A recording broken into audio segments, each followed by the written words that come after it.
সংবাদ সবাইকে স্বাগত জানাচ্ছি। আমি ফিরোজ তোহা। শুরুতেই আরবে কেবলস সংবাদ শিরোনাম। ইসরায়েল ফিলিস্তিন পুরোদমে যুদ্ধ চলছে, আর এই যুদ্ধের সর্বশেষ আন্তর্জাতিক গুরুত্বপূর্ণ আপডেট সংবাদ জানিয়ে দিব। শুরুতেই শিরোনাম। দক্ষিণ লেবানন ইসরায়েল ভয়াবহ পাল্টাপাল্টি হামলা, বিমান হামলায় তছনছ। এরপর জানিয়ে দিব ইসরায়েলের অঞ্চলে হিজবুল্লাহর সবচেয়ে বড় হামলা। এদিকে ইয়েমেন ইসরায়েলের সাথে সম্পর্কিত আরও 3টি জাহাজে হামলা চালিয়েছে। আরও জানিয়ে দিব ঈদের দিনেও রক্ত ধ্বংসযজ্ঞ থেকে রেহাই পেল না ফিলিস্তিন। এবং সর্বশেষ জানিয়ে দিব মার্কিন যুক্তরাষ্ট্রে শিশু পার্কে এলোপাথারি গুলি, অন্তত আহত 10। দক্ষিণ লেবাননে ফের ইসরায়েলি বিমান হামলা। দক্ষিণ লেবাননের বেশ কয়েকটি এলাকায় নতুন করে বিমান হামলা চালিয়েছে ইসরায়েল। গতকাল রাতে দেশটির দক্ষিণের আইতা শাব আব এবং আইতারুন গ্রামের কাছাকাছি এলাকায় ইসরায়েলি বাহিনী ওই হামলা চালিয়েছে। আজ লেবাননের স্থানীয় সূত্রের বরাত দিয়ে এক প্রতিবেদনে তথ্য জানিয়েছে মেহের নিউজ এজেন্সি। তবে সম্ভাব্য ক্ষয়ক্ষতি বা হতাহতের বিষয়ে এখনো পর্যন্ত বিস্তারিত কিছু প্রকাশ করা হয়নি। ফিলিস্তিনি জনগণের ওপর তীব্র নৃশংসতার প্রতিবাদ হিসেবে হামাস গত 7 অক্টোবর দখলদার ইসরায়েলের বিরুদ্ধে নজিরবিহীন অভিযান চালানোর পর অবরুদ্ধ গাজায় বর্বরতম যুদ্ধ শুরু করে ইসরায়েল। এদিকে দখলদার ইসরায়েলের ক্রমাগত হামলার প্রতিশোধ হিসেবে ইসরায়েলি সামরিক স্থাপনাগুলোতে এবং অবস্থানগুলোতে এরপর থেকে নিয়মিত হামলা চালিয়ে আসছে লেবাননের প্রতিরোধ আন্দোলন হিজবুল্লাহ। এদিকে ফিলিস্তিনি শরণার্থীদের নিয়ে কাজ করা জাতিসংঘের সংস্থা জানিয়েছে গাজা উপত্যকায় তীব্র অপুষ্টির শিকার অর্ধলক্ষাধিক শিশুর অবিলম্বে চিকিৎসার প্রয়োজন। এই মৃত্যু, কান্না আর রক্তপাত সঙ্গিনী ধ্বংসস্তূপের মধ্যে আছেন ফিলিস্তিনিরা। গাজা দক্ষিণাঞ্চলে খান ইউনিস শহরে ইসরায়েলি বিমান হামলায় ধ্বংসস্তূপে পরিণত হয়েছে। ইসরায়েলের অঞ্চলে হিজবুল্লাহর সবচেয়ে বড় হামলা। কিছু সংবাদ মাধ্যমের খবরে বলা হয়েছে লেবাননের ইসলামী প্রতিরোধ আন্দোলন হিজবুল্লাহর ব্যাপক ভিত্তিক রকেট হামলার কারণে ইহুদিবাদী ইসরায়েলের সাফাত শহরের অনেক এলাকায় ছিন্নভিন্ন হয়ে গিয়েছে। যাবৎকালের সবচেয়ে বড় হামলায় লেবানন ভিত্তিক এই প্রতিরোধকামী সংগঠনটি ক্ষেপণাস্ত্র দিয়ে প্রথমবারের মতো ভয়াবহ হামলা চালিয়েছে। অঞ্চলকে লক্ষ্য করে একের পর এক হামলা শুরু করেছে। এই হামলাটি হিজবুল্লাহর ক্ষেপণাস্ত্রের সংখ্যা এবং প্রকারের দিক থেকে সবচেয়ে ব্যাপক হামলা। পার্স টুডে জানিয়েছে যে ক্ষেপণাস্ত্রগুলো হয়েছে হামলার পর অধিকৃত ফিলিস্তিনের উত্তরে সতর্কতামূলক সাইরেন বেজে উঠেছে। খবরে বলা হয়েছে যে ইসরায়েলের অস্ত্র তৈরি কোম্পানি রাফায়েল হিজবুল্লাহর ক্ষেপণাস্ত্রের সরাসরি টার্গেটে পরিণত হয়েছে। ফিলিস্তিনি বার্তা সংস্থা সামাও এক প্রতিবেদনে ঘোষণা করেছে যে অধিকৃত ফিলিস্তিনের উত্তরে জেবেল আল মারমাক পর্বতে ইহুদিবাদী ইসরায়েলের কৌশলগত বিমান ঘাঁটি মিরন এবং আশেপাশের এলাকায় বিপুল সংখ্যক রকেট আঘাত এনেছে।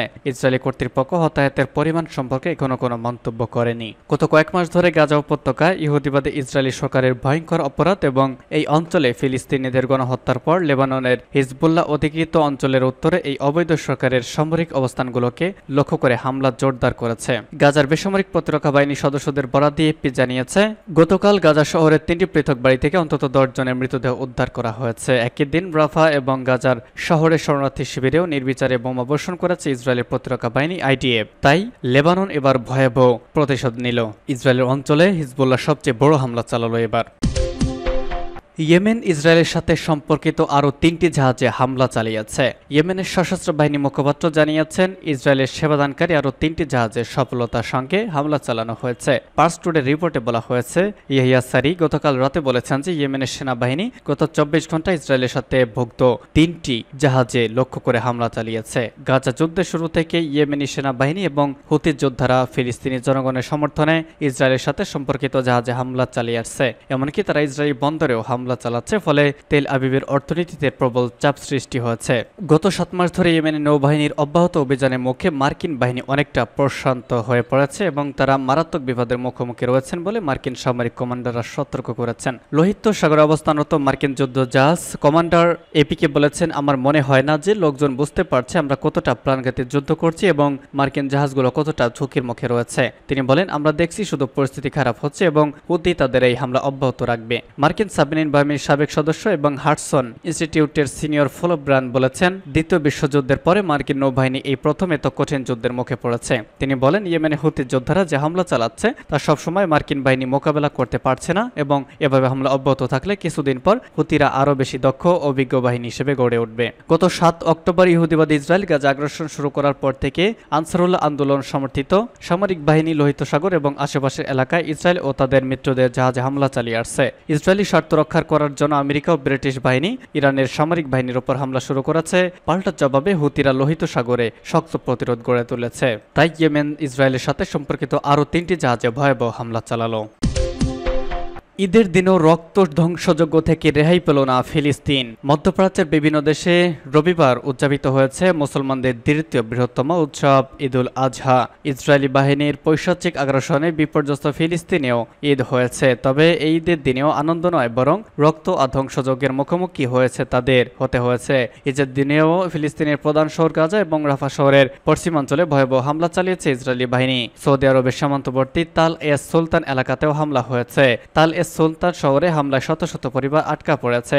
আল জাজিরার খবরে বলা হয়েছে, গতকাল সকাল থেকে গাজা উপত্যকার দির আল বালা শহরে প্রচণ্ড বোমাবর্ষণ করেছে ইসরায়েলি বাহিনী। তাদের দাবি, হামাস সহ ফিলিস্তিনি সশস্ত্র গোষ্ঠীগুলো এই শহরের অবকাঠামো ব্যবহার করেছে।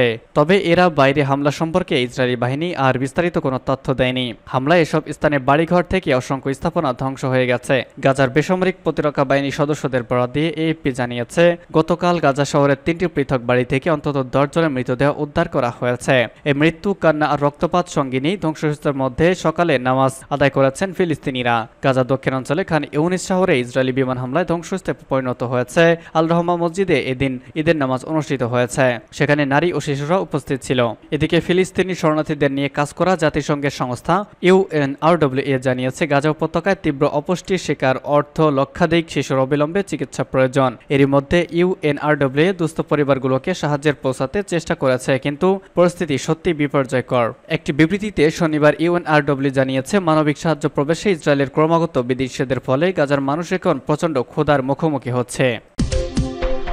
যুক্তরাষ্ট্রে শিশু পার্কে এলোপাথারি গুলি, আহত অন্তত 10। যুক্তরাষ্ট্রে বন্দুক হামলার ঘটনা দিন দিন বেড়েই চলেছে। চলতি বছরের প্রথমার্ধে দেশটিতে 215টি বন্দুক হামলার ঘটনা ঘটেছে।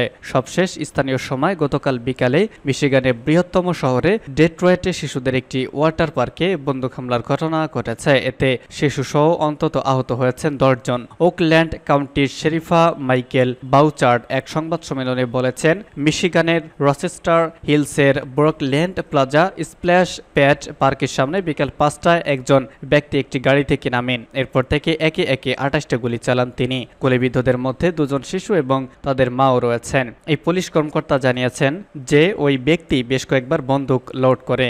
স্থানীয় পুলিশের এক কর্মী বলেছেন, প্রথমে বন্দুকবাজ ওই বহুতলে আশ্রয় নেয়। নিজের গাড়িতে চেপেই সে বহুতলের কাছে পৌঁছায়। তারপর সিঁড়ি বেয়ে উপরে উঠে যায়। সেখান থেকে একের পর এক গুলি বর্ষণ করে। ঘটনার খবর পেয়ে এলাকা ঘিরে ফেলে পুলিশ। প্রথমে স্থানীয়দের নিরাপদে সরিয়ে নিয়ে যাওয়ার কাজ শুরু করে তারা। একই সঙ্গে আহতদের উদ্ধার করে দ্রুত হাসপাতালে পাঠানোর ব্যবস্থা করা হয়। রচেস্টার হিলসের মেয়র ব্রায়ান বার্নেট বলেছেন, পুলিশ হামলার জায়গাটি সুরক্ষিত করেছে। রচেস্টার হিলস ফায়ার ডিপার্টমেন্ট ঘটনাস্থলে রয়েছে। আমাদের কাছে তথ্য এলেও আরও আপডেট শেয়ার করব।